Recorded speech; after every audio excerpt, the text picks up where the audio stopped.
My 28 male mom passed away 10 months ago. My sister, Teen, has been severely impacted by this. She was very close to my mother. She's become somewhat depressed and doesn't talk a lot. She has these screaming episodes where she starts lashing out at everyone. My father and I are doing everything to help her. We're taking her to therapy and grief counselling. She is showing some signs of improvement, but it's still a long way to go. Last week she was eating dinner at my house. She was clearly not in the mood. She was barely engaged in any conversation my wife, 28 female, or I tried to initiate. I went to the bathroom, and when I returned, she had tears in her eyes and asked me to take her home. She refused to elaborate any more. After pressuring my wife, she admitted that she told her, "I know you feel sad and pain, but you're not the only one who lost your mother. Your brother, me, and your father are also suffering. You need to grow up because if you continue acting like this, you will only become a burden to them. Do you also want to lose your brother and dad?" I was furious and told her, "What did you tell her? Who told you to say anything?" She said that our ways were clearly not helping her and we needed to lay the harsh truth. I was like, "Who appointed you a therapist? Do you have a secret degree? Nothing you said is truthful. I will never consider my sister a burden. Yes, we are also in pain, but I'm almost 30. My dad is 50. We're adults. She's the teen. She takes the priority." She said that she was only trying to help. I told her, "You did not do this to help me. You only did it for yourself. You want us to resolve my sister's situation as fast as possible so we can go back to our normal life. So selfish." She started crying and we haven't spoken since. So, am I the idiot? Not the idiot. Your sister is still a child and she lost her mother. Of course she's going to process her grief in this way. Your wife is a grown woman and is old enough to know this. It's like you said. What your wife said was rude and insensitive, and she didn't say it because she was trying to help. She said it because she just wanted to resolve the situation fast. God, and it's only been 10 months. She's depressed and probably having outbursts trying to cope. She's not destroying things, nor does it sound like she's having outbursts maliciously. Opie's wife just doesn't want to deal with the stress herself and tries to get the sister to shut up. What's sad is that her comment definitely did more harm than good to her healing. I honestly can't believe an adult said that to a child. It's just, what the heck? Opie, your wife lacks sensitivity and compassion, and your reaction, even though emotional, is justified. She did something stupid, and she knew it was inappropriate, since she waited for a moment when they were alone. She did it solo shows that she knew it was not okay. This. Opie's wife knew what she was doing was selfish and crappy. She waited until she left the room to unleash her nonsense on a grieving child. She waited for an open opportunity to do it. Oh, this got me heated. Opie's poor sister was just set back in her grief. Opie handled it much better than I would have. Honestly, it sounds like your wife is jealous of all the attention you've been giving your little sister to help her through this trauma. What other reason could she have to play therapist and say something so devastating? Everyone's the idiot here. Understandably, your sister is still grieving, but it's also understandable that your wife lashed out, given what is a massively tense situation. Grief is a terrible thing and it causes lots of build-up. Your wife didn't handle things perfectly. Your sister isn't handling this perfectly, and to be honest, neither are you. Your wife shouldn't have suggested she would be a burden, but you maybe should take a step back and see if your wife is on the receiving end of everyone's tempers, and maybe struggling herself. I'm a 34-year-old man and my wife is 29. We've been married for 5 years. Since we started dating, she's always taken her sweet time doing everything. Getting dressed, doing her makeup, eating, whatever it is, she takes forever. I'm generally a patient person, but I get extremely anxious when I'm late for something with a scheduled starting time. Alone, I've never been late for anything. With her in tow, I'm late for everything. The most frustrating thing about this is that she cannot comprehend that she's making people wait. Even if I suggest that she move a little faster, she gets really defensive. A few years ago, one of her best friends dumped her because she was tired of her chronic lateness. Last night we went out to see a movie. Getting to the mall before the movie started was a battle itself. Still, miraculously, with the prospect of doing some shopping before it, she could gather her necessary belongings and get there with time to spare. So she started shopping while I more or less followed her until it was about time to get to the theatre. When I told her this, she talked to a sales clerk about the clothes she wanted to buy and told me to hang on for a second. As usual, hang on meant, I have no concern about your needs because I'm doing my own thing right now, and anything other than what I want to do is out of the question. So I waited around for a couple more minutes until she started taking jeans off the shelves to try on new combinations. The previews had already started. I told her again, and she said we could skip the previews. At this point, I just walked away, which she naturally overlooked, turned off my phone, and enjoyed the movie myself. As a side note, I missed the first few minutes of it, waiting for her, standing in line, and making my way to the theatre. On my way out of the theatre, I saw her on a bench in the lobby beside herself because I ditched her. I honestly didn't feel bad and told her that I'd do it again. This made her more upset, and finally we had an awkward, quiet drive home. Apparently she was actually looking forward to the movie too. Was I the idiot in this situation? I felt like it was supposed to be tough love, but she seemed really hurt. Not the idiot. This seems like an ongoing problem. I love the way you handled it. I did the same thing with an ex, but we're no longer together because his time was more precious than mine. It would take like an hour and a half to get ready. I would still be waiting for him. I just didn't want to wait for someone who didn't care about my time and only about themselves. The funny thing is, he only lived 10 minutes from me. She didn't get mad you left. You told her what you were doing, and she decided to keep shopping. Not the idiot. Initially, I was sympathetic to your wife as someone who is also chronically late. However, when you described that her response to you informing her the previews are starting was to go try on more jeans, I lost all sympathy. That's not chronic lateness, that's chronic disrespect for other people's time. I can't even figure out what she was thinking here. She wasn't just running late where she could ask people to wait for her. She was ignoring the time constraint of a scheduled movie. Movies don't wait for you.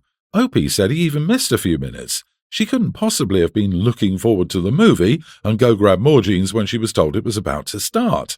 I honestly don't know how you've put up with it for so long. That type of disrespect would drive me bananas. My wife and I had our daughter 9 months ago. The person she was 9 months ago and the person she is now are completely different people. She's so mad all the time, like at the smallest things I do or say, like I can't even sneeze without setting her off. When I try to help out with our baby, she accuses me of thinking she's a bad mom. When I back off, she says that I act like I don't care about the baby. When she got back to work, I could tell it was taking a toll on her, and I suggested hiring a nanny. We both work good jobs and we could definitely afford it. I just wanted her to have some time to herself after work. She said that I thought she couldn't handle being a mother and wanted to bring a younger woman who hasn't had a baby into our home to fill her role. A few nights ago, she had to work later than usual. She said she'd be at most an hour and a half late, but she ended up being nearly 2.5. I stayed up with the baby until it got late and I put her to bed. I thought it would be good to have some time together, so I made us a nice dinner. She got home past our daughter's bedtime to me setting the table for us. She asked where she was, and I told her I put her down. She lost her crap. She was yelling at me and telling me I wasn't helping her. She said she just wanted to see her baby, and I took that from her. I told her that it was late and wanted to do something nice for her. The night was ruined and we spent it arguing. I slept on the couch that night and now she isn't talking to me outside of short, angry 2 or 3 word sentences. Am I the idiot? Not the idiot, but your wife needs a therapist badly. This sounds like it's probably postpartum depression or something very, very similar. You need to sit down with her and have a genuine discussion about this. It's not normal. It's not her normal, and you're worried about her. You aren't trying to take away her role, you're trying to do what a father is supposed to do. Postpartum anxiety is less talked about but also common after birth. OP, you need to get her to a doctor like yesterday. You're not the idiot if you're proactive about helping her. My doctor gave my husband pamphlets and a mini lecture after our daughter was born because not all women notice the signs or think they need treatment. In these situations, it falls on the partner. He was given numbers to call if I exhibited symptoms but insisted I was fine. Remember, being pregnant and giving birth changes you on literally every level. It's not that she's acting like a different person, she literally is one. Sometimes mourning your past self and being hurt that parenting is so much harder than advertised can really take a toll on a person. Not the idiot for putting the baby to bed, sure, but I got to wonder why you're here telling this like this is some kind of normal spat or normal state of things. Hasn't it occurred to you that your wife probably didn't get a personality transplant while she was in the maternity ward, that probably something is wrong? Okay, you're a new parent and probably tired and overwhelmed too, so maybe your brain just didn't get there. She's suffering, dude. You're her partner. Help her find help. So my son fell in love with ice skating after going on this reward trip when he was 8 with his school. After returning from the trip, he begged and begged me to let him learn. I didn't want to go all in, and he lost interest in a month. But he never lost interest, and the stars aligned when I saw someone giving away a pair of children's skates on Facebook, and they were my son's size. So I got him the skates, and my best friend knew someone who worked at an ice rink and sorted it so my son could go in for free. So he would watch videos and practice whenever he could and practically taught himself. His first pair of skates fell apart before he outgrew them, and I bought him brand new ones, and for his 10th birthday I surprised him with figure skating lessons. Since then he's competed in a few competitions, but he mainly just does it because he enjoys it. When we moved, I paid for his membership at the ice rink. Whenever he outgrew or broke his skates, I would get new ones. I drove him to practice and competitions. My son is now a teen, and my daughter is 18. Unlike my son, my daughter never really had a hobby or anything. However, she's had a few interests in the past few years that she would give up on after a few weeks. First, it was crocheting, then it was baking, then it was yoga, and so on and so on. I didn't mind getting her things for her hobbies because it wasn't too expensive. However, recently she says she wants to start making jewellery, soaps and makeup and start selling them. So I offered to buy her some moulds and told her to send me links to the ones she liked. The next day I got a text from her, and it had a bunch of soap moulds, a bunch of different resin moulds, and links to soap ingredients, pigments, resin, packaging, and a bunch of other stuff she would need. It was almost $600 worth of stuff, and almost everything she'd asked for was the most expensive option. So I told her that I wasn't getting her all of this and said I would buy her a few moulds, not fund her small business. She told me that it's unfair that I've spent so much on her brother since he was little but won't support her interests this once. I told her that I didn't want to spend hundreds for her to drop it in less than a month. She then started crying and saying that I don't believe in her dedication and her talents, and that this is what she wants to do. She then left to her mother's and ignored my calls since. I didn't think I was in the wrong until she pointed out the possible favoritism and started crying. I feel horrible for making her cry. Am I the idiot, and how do I fix this? Edit. Both my children have different mothers. My daughter's mother and I split before she was born. Amicably, we're still close friends and get on very well, and my son's mother and I split when he was 6 and she later passed away. My kids are half-siblings. I'm a lot better off financially than my daughter's mother, which is why I'm covering the expenses of her hobbies and not her mother. Oh, this is tricky. I want to empathize with your daughter because I also struggle with picking up and dropping hobbies, but I understand you don't want to drop $600 on supplies she might not even use. I'm leaning more towards you not being the idiot, since you seem more than willing to compromise and have her start with baby steps, where after she threw a tantrum, she's now giving you the silent treatment. Not the idiot. You did support her hobbies. However, she is now an adult and wants you to support her business. That is completely different. Maybe pay for a few classes at a local art studio. Starting a business making things you don't know how to make is impossible. However, taking some art classes is fun, enriching, and while it may not save you money, it won't end up with you having a bunch of ingredients you'll have to sell. You are the idiot. What things have you found on Facebook Marketplace for her? You pulled strings with friends so your son could skate. What did you do to make a hobby of your daughter's more accessible to her? This might not be about investing in her business, it might be about investing in her as a person. Are you satisfied you've shown equal love and support to your children? You are the idiot. You said that you've been supporting your son's hobby for years and not just financially. You drove him to practice, and I'm assuming you attended his competitions. Did you ever try to get similarly involved in your daughter's hobbies?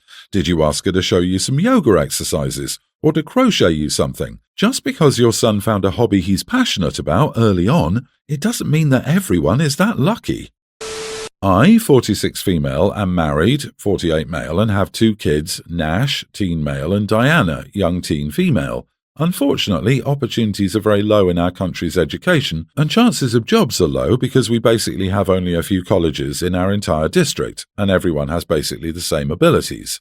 My husband and I promised to give our kids only the best education, so we signed them up for the best private school in town. This school in specific works with a company known for giving huge scholarships for children gifted in English. I was raised in an environment surrounded by people speaking English. My children, however, were not. Now, the school with the collaboration of this company gives exams, and based on the level of your skills, you either get a scholarship, or if you don't, it's very rare to get one. I wouldn't say my son's English is the best. However, it is above average. He did the test 2 years ago and got an average score. He was devastated. However, my daughter has breathtaking English, and her writing abilities are above the moon. She did the test a while ago, and I just got an email that she was afforded a gigantic scholarship. I plan to tell her, but I will also inform her that she will not be going because this will devastate her brother, because it's the exact same school he wanted to go to, and I don't want to break his heart like that. Am I the idiot for not breaking my son's dreams? You are the idiot. She worked hard and earned what she got, and you will punish her because it will make her younger brother unhappy? That's disgustingly bad parenting. If your son is unhappy about her success, you need to talk to him about improving his attitude and celebrating his sister's success. I wonder how much this has to do with the child being a girl. If the son had got the scholarship and the daughter hadn't, I have a sneaking suspicion he would get to go.